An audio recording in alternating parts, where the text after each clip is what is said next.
Bonjour et bienvenue tout le monde dans une nouvelle séquence de mathématiques. Et aujourd'hui, on va essayer de traiter un petit cours sur la trigonométrie. Il s'agit du cercle trigonométrique, comment tracer, comment comprendre et comment s'en servir. Pourquoi ces trois étapes? Parce que c'est un cours qui est commun pour les 3 années du lycée, c'est-à-dire du tronc commun, où normalement on commence à s'initier et à apprendre ce que ça veut dire, le cercle trigonométrique. C'est commun aussi pour la première année du baccalauréat où on commence à maîtriser de quoi s'agit-il, donc parce que la trigonométrie devient de plus en plus profonde. Et bien sûr pour les élèves du baccalauréat qui sont censés normalement d'en être experts, parce que c'est toujours indispensable dans les exercices des complexes, c'est toujours indispensable dans tout ce qui est trigonométrie, donc c'est très intéressant.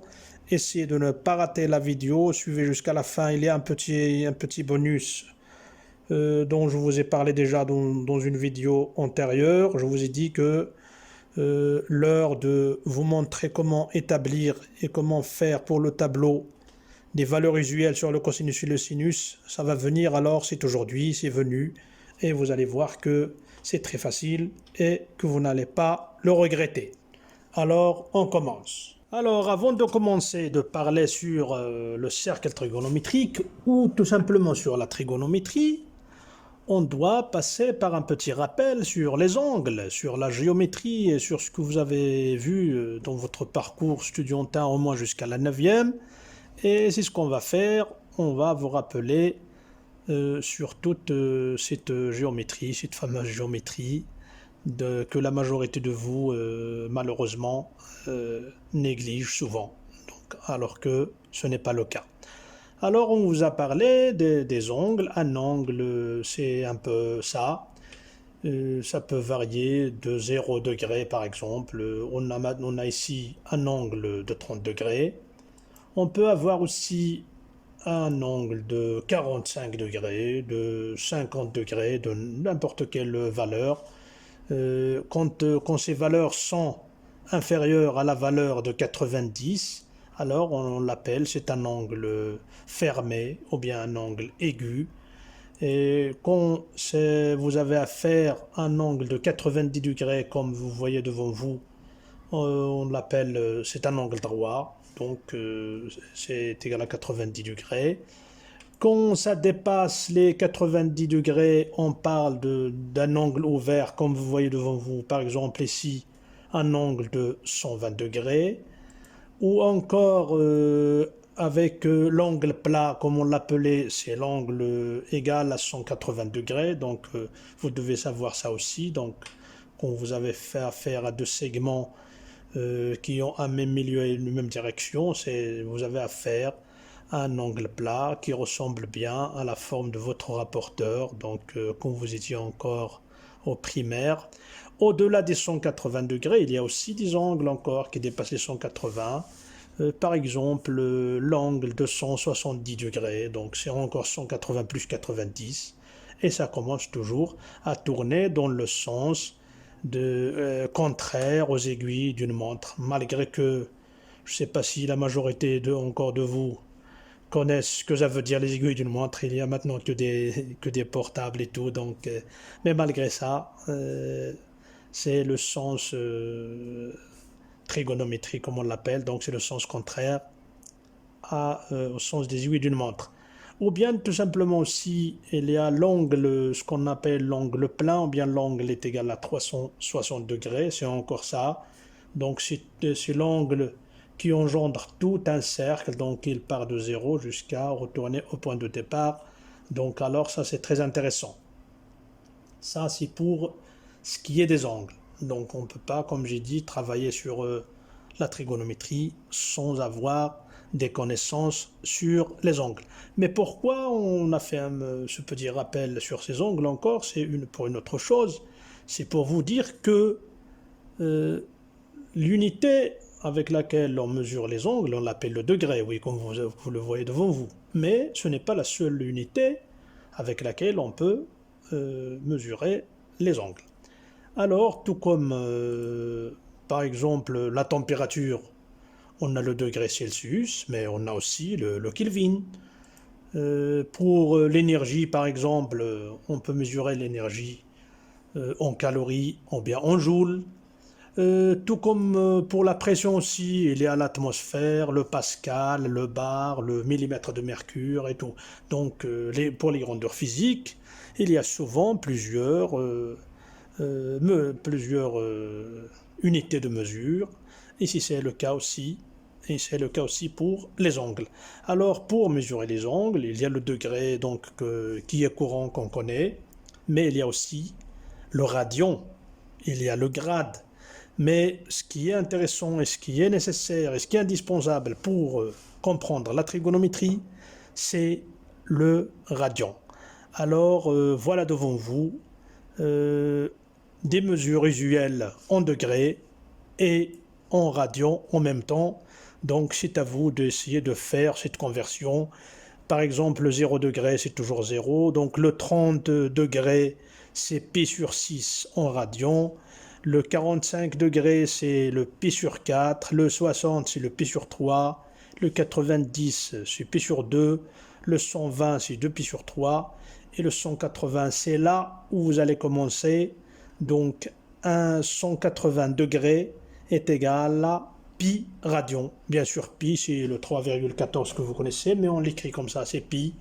Donc 180 degrés, souvenez-vous, ça nous donne un pi radian. Et c'est de là qu'on peut en tirer toutes les autres valeurs, c'est-à-dire par exemple le 360 degrés, c'est égal à 2 pi. 90 degrés, c'est la moitié de 180, donc ça nous donne pi sur 2. Et le 0 degré, c'est 0 radian. Voilà. Le 60, donc c'est 180 divisé par 3, donc c'est pi sur 3. Donc là, c'est de là que commence l'initiation vers la compréhension du cercle trigonométrique. Et vous allez, dans tout ce qui va suivre de la trigonométrie, vous allez oublier de travailler avec le degré. Et maintenant, vous allez être prêt à travailler plutôt avec le radian. Alors, c'est très bien, on va passer à l'étape suivante. Et maintenant qu'on a parlé des angles, je rappelle sur les angles et sur la nouvelle unité de mesure pour ces angles, c'est-à-dire le radian et les pi, etc. Donc maintenant, on va passer au petit rappel encore sur les cosinus et les sinus. Alors encore, pour vous rappeler du sinus et du cosinus, on aura besoin de nous rappeler des noms des côtés déjà d'un triangle rectangle. Alors comme vous voyez devant vous, le côté opposé à l'angle droit, c'est-à-dire à l'angle pi sur 2, maintenant on va parler que des pi, donc pi sur 2, c'est-à-dire en B, le côté qui est opposé à B, c'est-à-dire à l'angle pi sur 2, on l'appelle l'hypoténuse. Mais maintenant, nous, on a intérêt à calculer l'angle, le cosinus et le sinus de l'angle alpha. Donc, on va parler encore sur l'angle alpha. Alors, le côté qui est voisin à l'angle alpha, mais qui n'est pas l'hypoténuse, il s'appelle le côté adjacent, c'est-à-dire qui est collé à l'angle alpha. Et le côté devant cet angle alpha, il s'appelle le côté opposé. Donc, que ça soit pour le triangle de droite ou de gauche, donc c'est la même chose. Donc c'est exprès que j'ai fait les deux figures, donc pour que vous dire que c'est la même, que c'est pareil, que ça soit comme ça ou comme ça. Donc alors maintenant, pour pouvoir formuler les valeurs du cosinus et du sinus, alors j'ai noté le petit a, c'est le côté adjacent, et le petit b, c'est le côté opposé. Alors maintenant, on passe à la formule du cosinus et du sinus. Donc la définition du cosinus, c'est tout simplement le cosinus de l'angle alpha, c'est le côté adjacent sur l'hypoténuse. Donc c'est la valeur du côté adjacent, c'est le côté voisin de l'angle divisé par l'hypoténuse. Et dans notre cas, puisqu'on a posé le côté adjacent est égal à A et l'hypoténuse est égale à R, donc notre cosinus va devenir égal à petit a sur R. Donc voilà pour la définition d'un cosinus, c'est le côté adjacent sur l'hypoténuse. C'est le côté voisin de l'angle alpha, de l'angle pour lequel on veut calculer le cosinus, divisé par l'hypoténuse du triangle. On passe maintenant au sinus. Alors le sinus, maintenant, de alpha, c'est le côté opposé à l'angle, divisé par l'hypoténuse. Donc dans les deux cas, l'hypoténuse, c'est le dénominateur. Et comme on a posé aussi le côté opposé est égal à b, donc notre sinus va devenir est égal à petit b sur grand R. Alors ça, c'est très intéressant comme définition. Vous devez savoir et vous devez vous rappeler de cette définition. Alors maintenant, on va passer aux choses sérieuses et c'est là que doit commencer ce qui est nouveau pour vous. Donc alors, faites attention et attachez vos ceintures et ayez le maximum de concentration. On va prendre notre triangle droit et on va le poser dans un plan, dans un repère orthonormé comme ça par exemple. Alors comme vous voyez, l'angle alpha, elle est là, le grand R, c'est-à-dire l'hypoténuse, le petit b, le petit a. Mais on ne va pas nous arrêter là, on va essayer d'inscrire ce triangle dans un cercle de rayon R, de rayon grand R, et vous allez voir pourquoi on va faire ça. Alors c'est ce qu'on fait maintenant. Donc on met notre triangle à l'intérieur d'un cercle de cette façon, et donc avec le cercle comme on a dit du centre O du repère et de rayon R. Maintenant, si on pose que le rayon R est égal à 1, c'est-à-dire le repère orthonormé, c'est nous qui va choisir l'unité du repère, c'est-à-dire que ce soit 1 cm, que ce soit 2, que ce soit 3, que ce soit n'importe quoi, une unité quelconque. Alors on choisit comme unité de repère R, et on choisit cette R est égal à 1. Là encore, je vais vous faire une petite parenthèse. Le cosinus, c'est le côté adjacent sur l'hypoténuse, c'est-à-dire c'est une distance sur une autre distance. Donc il n'a pas d'unité, le cosinus. Donc ce qui est intéressant, c'est tout simplement que la mesure du côté adjacent et de l'hypoténuse soit faite en même mesure. Si on fait en centimètres, on fait en centimètres. Si on fait en millimètres, il faut faire l'autre en millimètres. Si on fait même en mètres dans les grandes distances, on va faire aussi en mètres. Donc ce qui est intéressant, c'est que les distances soient mesurées en même unité. Alors, très bien. Si on prend R est égal à 1, alors qu'est-ce qu'on va avoir? On va voir tout simplement que le cosinus alpha devient égal à A et le sinus alpha devient égal à B. Alors c'est très intéressant ça. Donc ça, c'est maintenant qu'on commence à parler vraiment du cercle trigonométrique et vous allez encore comprendre de bonnes choses. Maintenant, on a dit qu'on a choisi le cercle de rayon R est égal à 1 et vous voyez aussi le 1 qui vient d'être posé, c'est O jusqu'à 1, c'est-à-dire c'est la même longueur que R, donc c'est le rayon de C aussi. On va ajouter à notre 1 sur l'axe vertical, donc on vient de tracer un cercle de rayon R est égal à 1 et dans lequel on a introduit notre cercle. Très bien, jusque-là, tout va bien. Alors, les mathématiciens ont fait une convention de telle façon à faciliter l'utilisation et, comment dirais-je, la pratique des cosinus et sinus. Donc, ils veulent tout intégrer à l'intérieur de ce cercle qu'ils ont appelé le cercle trigonométrique. Et c'est pourquoi ils ont nommé l'axe horizontal l'axe des cosinus et l'axe vertical l'axe des sinus. Et comme vous pouvez voir par exemple maintenant que le cosinus de l'angle alpha, il est maintenant égal à petit a, c'est tout simplement la projection de la distance R en bleu sur l'axe horizontal et c'est pourquoi on l'appelle le cosinus. Donc l'axe horizontal c'est l'axe des cosinus et l'axe vertical c'est l'axe des sinus. Faites attention, l'unité c'est le 1 qui est en même temps égal au rayon du cercle. Alors c'est très bien pour ce stade. Donc voilà comment on fait pour tracer un cercle qu'on appelle le cercle trigonométrique, avec un angle quelconque alpha, et on sait très bien que les angles, ils vont de 0 jusqu'à 360, malgré que après les 360, il y a des angles, mais on va voir pourquoi on ne donne pas grand intérêt à ça. Maintenant qu'on a tracé notre cercle trigonométrique, alors on va voir maintenant comment nous en servir et à quoi va servir après ça. Alors maintenant, c'est comme vous voyez, c'est comme ça, c'est notre cercle. Maintenant, on va essayer de placer les angles, un angle quelconque à l'intérieur de ce cercle. Voilà, donc on va commencer à voir l'utilité de ce cercle trigonométrique.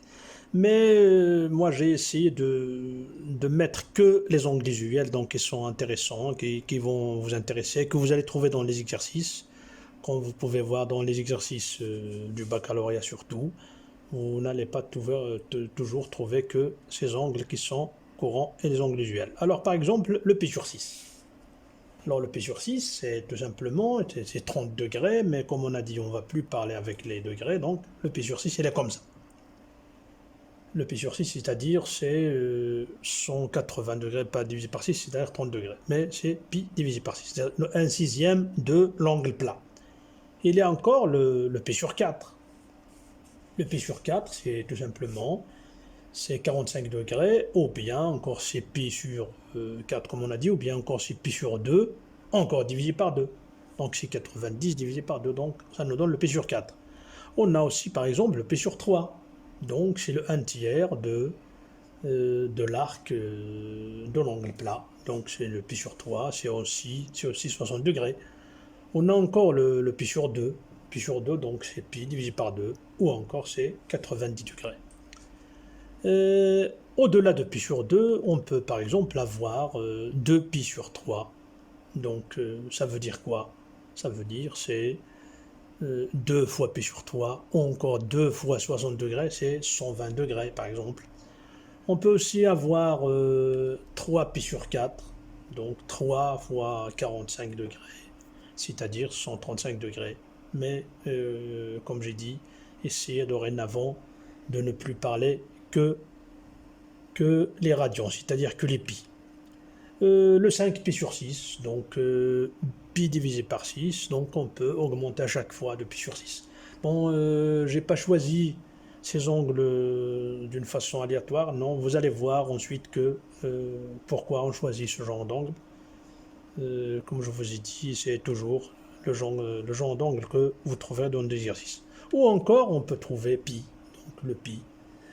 C'est 180 degrés, ou bien c'est l'angle plat. C'est comme ça qu'on place les angles à l'intérieur de notre cercle trigonométrique.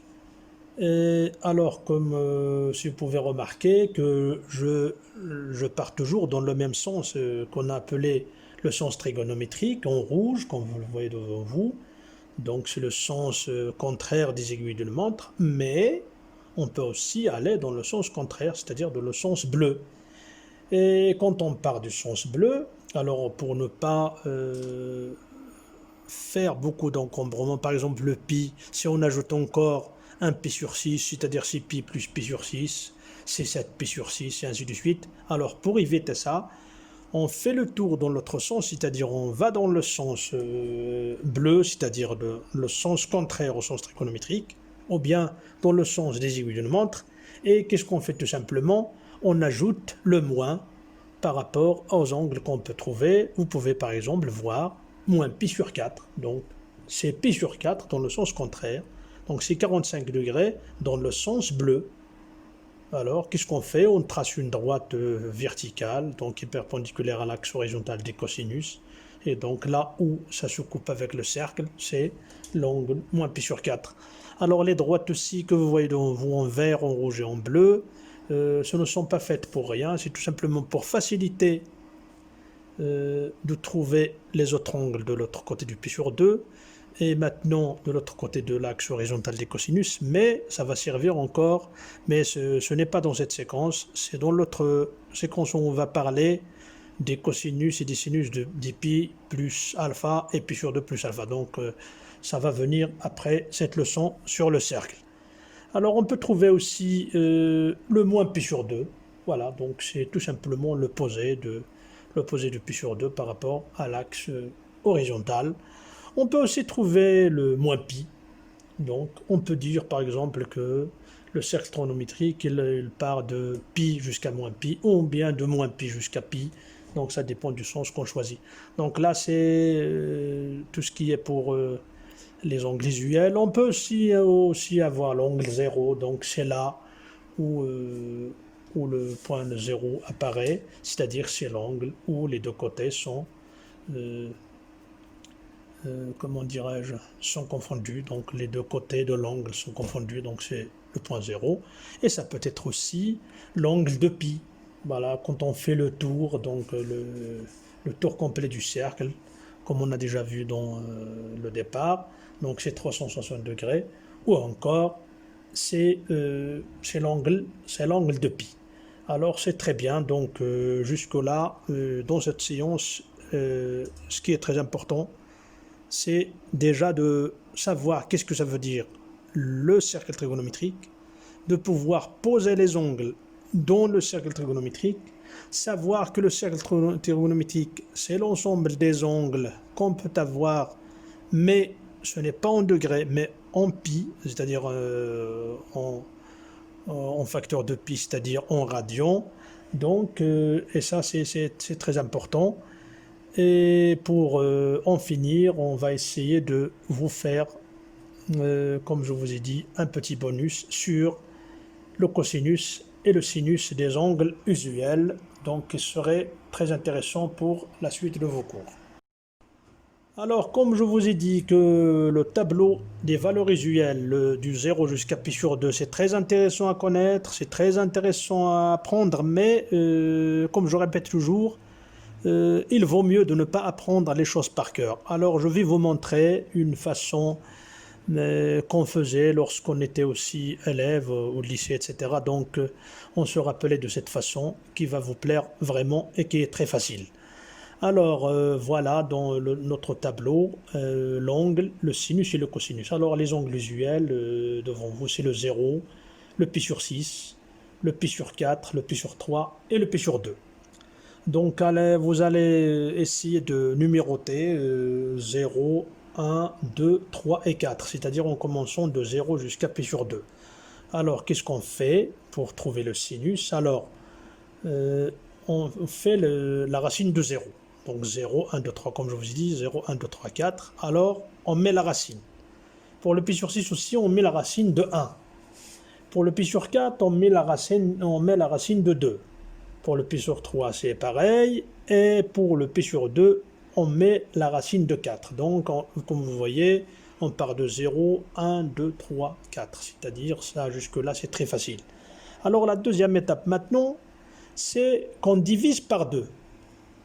Chaque fois, donc dans toutes les cases, on divise par 2. Donc, le sinus de 0, c'est racine de 0 divisé par 2. Donc, c'est 0. Le sinus de pi sur 6, c'est le racine de 1 sur 2, c'est-à-dire la racine de 1 sur 2, donc c'est 1 demi. Le pi sur 4, c'est la racine de 2 sur 2. Le pi sur 3, c'est la racine de 3 sur 2.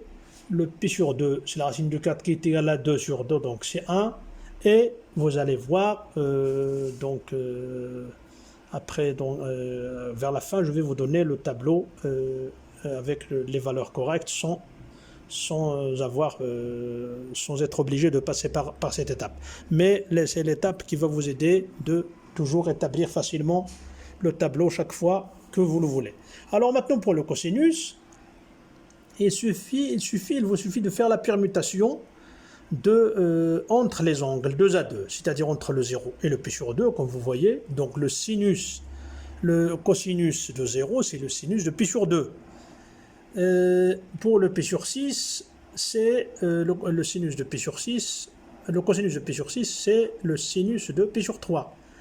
Pour le pi sur 4, il est au milieu, donc c'est la même valeur. Le pi sur 3, le cosinus, c'est le sinus de pi sur 6, donc c'est racine de 1 sur 2. Et pour le pi sur 2, le cosinus de pi sur 2, c'est le sinus de 0, et c'est 0. Donc, alors, là, on ne fait pas ça, c'est pas parce qu'on veut. Mais comme je vous ai dit, dans la prochaine séance, on va parler sur le cosinus des pi sur 2 et des pi et plus alpha et les pi plus alpha et les pi moins alpha, etc. Donc vous allez voir que le cosinus d'un angle complémentaire par rapport à un autre, elle est bien égale au sinus de l'autre. Mais comme je vous ai dit, dorénavant on ne va plus parler des angles complémentaires ou bien supplémentaires, mais plutôt on va parler de pi sur 2 moins alpha ou bien pi sur 2 plus alpha, bien pi moins alpha et de pi plus alpha. Donc ça c'est... Oui, je sais très bien que vous connaissez déjà vous avez déjà entendu parler des angles complémentaires, c'est-à-dire dont la somme est égale à pi sur 2. Donc le sinus de l'un est égal au cosinus de l'autre. Mais je ne sais pas si vous avez déjà vu ça ou non, mais c'est ça la réalité. Donc je vous ai montré maintenant cette méthode. C'est pour vous faciliter de vous souvenir chaque fois de ces valeurs quand vous les voulez, donc quand vous en aurez besoin. Alors maintenant, pour le tableau final, c'est comme ça. Donc voilà les angles avec le 0, le pi sur 4, le pi sur 3 et le pi sur 2. Donc vous n'avez plus besoin d'apprendre par cœur. Voilà les valeurs, vous pouvez vérifier ce que c'est bien ça ou non, mais c'est tout simplement les valeurs qui sont exactes et qui sont correctes. Donc ce que j'ai fait maintenant, c'est vous faciliter de vous débrouiller à chaque fois que vous en aurez besoin, sans avoir besoin d'apprendre par cœur. Alors c'est très bien pour cette séance. La séance prochaine, on va essayer de nous servir du cercle trigonométrique pour calculer les cosinus de pi sur 2 plus x, cosinus de pi sur 2 moins x, les pi moins x, les pi plus x, et vous allez voir que c'est très intéressant. Ce n'est pas la fin de l'utilité du cercle trigonométrique, et ce n'est pas aussi... Vous n'aurez plus besoin aussi d'apprendre les formules, toutes ces formules, ce tas de formules par cœur. Vous allez voir que votre cercle trigonométrique vous serez très utile et très efficace. Et alors, à bientôt.